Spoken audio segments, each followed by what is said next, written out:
to Inside Ambition. I'm your host, Alexandra George, and today on Drexel Update, we have Dean Schupbach. He's the brand new Dean of Westphal, and he's here to talk about a little bit about his mission. Hi, Dean, how are you? I'm doing great. How are you? I'm awesome. I'm so excited to have you on our show. Thank you so much. So to start, why don't you tell our audience a little bit about your background and what brought you to Drexel? Sure, I'm happy to do that, and I really am thrilled to be here and just overjoyed to be at Westphal. So I am a big old nerd. Really my passion in life is really helping creative people succeed. So when I went to grad school, I studied actually city planning, and I'm an urban planner. But I Ooh. really became interested at that time period, like where the intersection is of how creative people can make our society better. So there's designers, artists have always been involved in pushing our society forward. They've designed our cities. They get involved in protest movements like you're seeing right now. Highly needed in those movements, Yeah. I'll say, and of great value. So I've sort of realized that my strength is really in creating the support systems that help those creative people succeed, right? Like, I'm not Beyonce. I'm not going to make a lemonade. Like, I'm not a creative genius, but I'd like to be the person kind of behind the scenes. That's what I'm good at. So my history is really kind of mostly in government and in foundations doing that work. I worked at all levels of government, supporting artists, including the National Endowment for the Arts, which is our federal arts agency. Yeah. That's not endowment. That's like it's money. That's your pennies. I think it's 3 pennies a year you put towards that, which funds that agency, which funds artists and designers across the country. And I ran all the kind of design work there. And then I had always been interested in just what the piece of higher education was, and left the National Endowment for the Arts when the administration changed last time. I worked during the Obama years. And decided to start being an educator. I was really honored to be accepted there. And then I was at Arizona State University. And then Westphal came a knocking, and I'd always been interested in Drexel. I love Philadelphia. I had some personal reasons I wanted to return to the East Coast. I'm an East Coaster. And it just was a wonderful fit. And it's clearly a great decision because the first month has been amazing. It's been so great. Good. I'm so glad to hear that, and we are so happy to have you. And I agree, the East Coast is the best coast, and Philly is a great city. Don't get me wrong. I loved Arizona. It's a beautiful state. So it's a wonderful place and has wonderful people there. So. Yeah. Well, speaking of Arizona State University, I heard through the grapevine, through Drexel, that you work to eliminate the pay gap there. So could you talk a little bit about how you went about doing that, and do you have a plan in place to do the same here at Drexel? Well, I'm not some superhero. It's still very difficult, I think what people are referencing is when I first got there, I was right in the middle of like doing the merit raise exercise. This is when there was more money in the world. We all know we're in the country's biggest recession in 100 years. So there's less money in the world to do things like that. And I just looked at the facts, which were that all the women and all the people of color were making less money, even though they had the same experience as some of the other people there. And so I just worked really hard over the 3 years to just, when people were in the same pay grade, like if they had worked just as hard and were in the same category, that it was more even across everyone. So, I had a woman of color who had been at the university just as long as a white man, to be honest. Not against white people. I identify as white myself, she was making $15,000 less than this guy, and there was absolutely no reason. Wow. And so I called it out. I said it publicly, and I was like, we're not going to do this anymore, and it took a few years because we just didn't have the money, but I really did work to get everyone as even as I could. Did that fix the pay gap between everybody and each, between every person who'd been there as long as they had been? No. But did I fix it in the categories at least? Yes. So that was a big deal, and I think was really the right thing to do. So, I haven't even started that exercise here yet. I haven't seen everyone's salaries yet, but I do promise that, pay equity is an important part of equity, and that I will pay attention to it. So Good to know. I mean, we just spoke about equity, and you did mention the protests a little bit earlier. And diversity in education is something that is being talked about a little bit more right now, and representation within the department. So, what are some of your goals when it comes to diversity amongst the courses or staff within the department? How do you think you can make it better within Westphal? I'm glad you asked that. I think it's an absolutely critical topic. Like I said, I identify as a white man. I realize I'm showing up as a white man, and I have a certain kind of lived experience. I am married to a man. I'm a gay man. I did grow up Jewish, so I grew up with a little bit of othering, being other, because I grew up in a very Christian place in North Carolina. But we're not going to play the trauma Olympics, right? Like, I know that that's not nearly the same as being a person of color. But it's just critical that we change, right? I think it's not when, it's how fast, right? And so there's a lot of things we're looking at. There's systems that need to be changed. There's curriculum that needs to be changed. There's representation that needs to be changed. The whole system needs a deep look at Westphal to understand how we can best address these very, very deep issues of structural racism and gender, all the isms, right? all the major issues. There's ageism that happens too. I mean, all kinds of things. And so the plan is that we will be launching a strategic planning process this year. It'll include some short-term actions, because I know we need to take action, not just give lip service. And also a lot of process that we need students and other folks to participate with us and to help us understand how to be better. So that planning process will be around kind of 3 topics. I'm calling it the plan to build a laboratory for creative careers in the 21st century, right? An experimental, a collaborative, and a just for justice laboratory for creative careers for the 21st century. So we have about a year to try to figure that out, I think, if we're lucky. So the 3 categories we're going to try to plan with that are, one is, how should our fields change because of the pandemic? We've learned that you can do things better some now online. I see Zoom as very 1.0. Like 5 years from now, we're going to look back at Zoom and be like, remember Zoom? That was funny. And we thought that was the right way to do this. So like, let's jump ahead. Let's figure out how to teach differently right now. What did we learn about this that can make teaching even better? I do know we need to be in person too, in some ways. How can we be more community engaged? What does it mean to be more meaningful to our community in ways that are just? And so that's sort of the delivery side we need to talk about. A whole other big topic we need to talk about is the issues of justice, like structural racism, issues around Me Too and gender. Like, we've got to have a clear plan about what we're going to do about that here. And then the third thing that we're going to be planning around is kind of the Drexel strategic plan that's being worked on right now, right? Like, we need to make sure that Westphal aligns with the overall university plan. So we will be announcing a planning process, that we will be asking students to participate in that planning process. We will need their voice.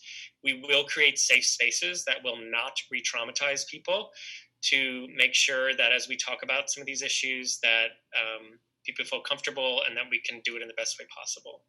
So that was a lot of talk about like a planning process. And I'm sure people are like, great, more planning. Where's the action? So, I mean, short term, I already know around the issues of structural racism and inequity that we're going to be doing. We're working centrally with Drexel to plan out a series of trainings for faculty. We're looking seriously at our hiring processes to make sure that we get lived experience. It's not just about the color of a person's skin. It's about their lived experience that really matters for our students.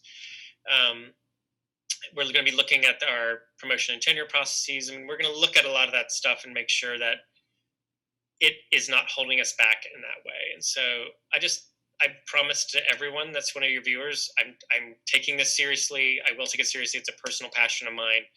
And we won't be perfect. There's going to be a lot of hard conversations. We're going to screw some things up because humans are humans.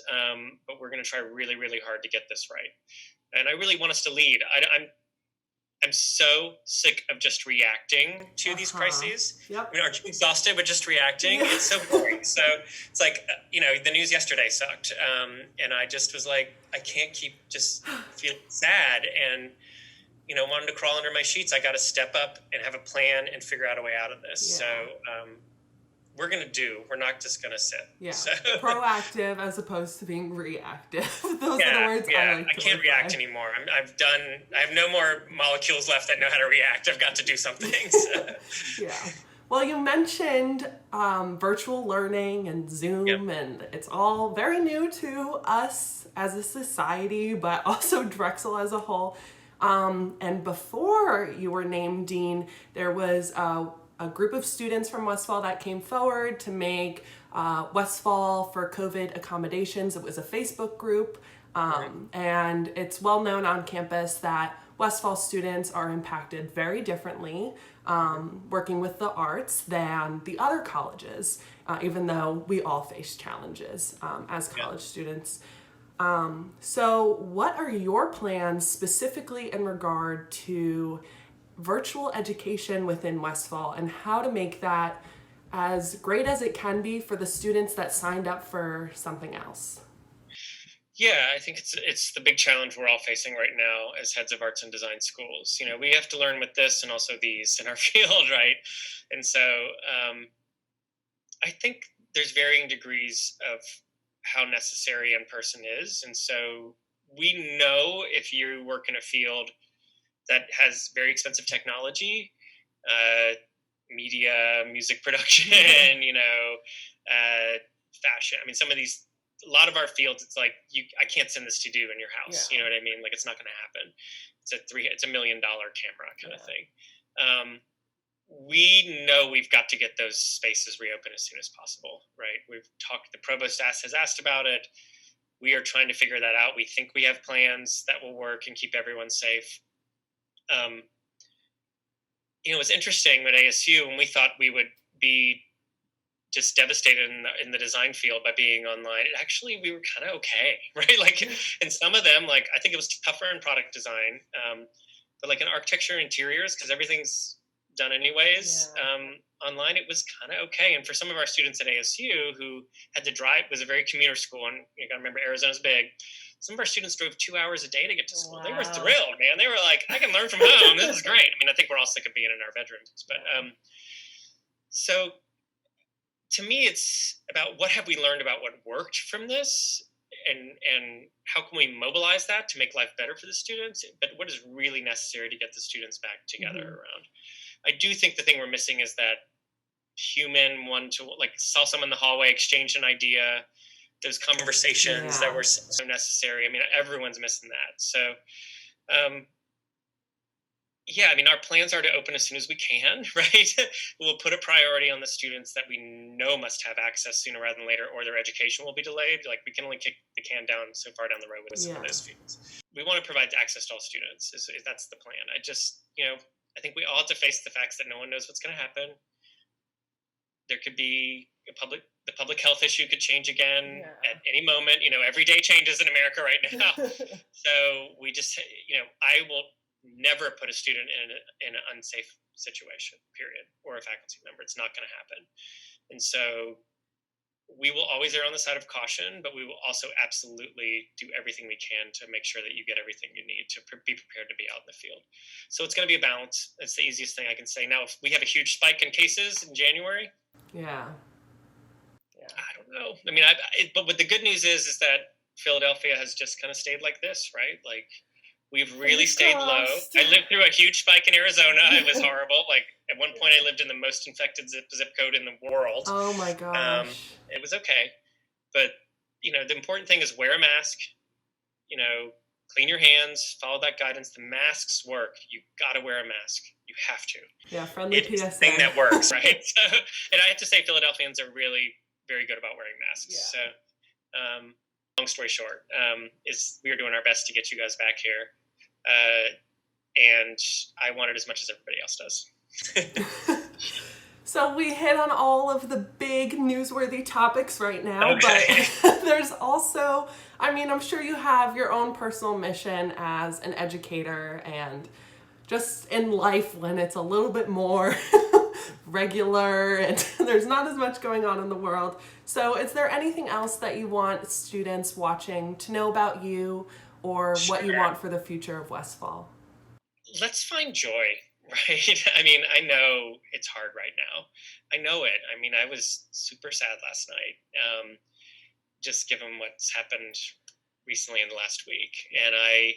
And for those watching this video in a week's time, we're talking about Breonna Taylor. Yes, I'll say. So that Ruth Bader Ginsburg died on Friday night, and yesterday the Breonna Taylor case came down. Yes. Was what happened with those results. So I, just like everyone else, I'm deeply frustrated.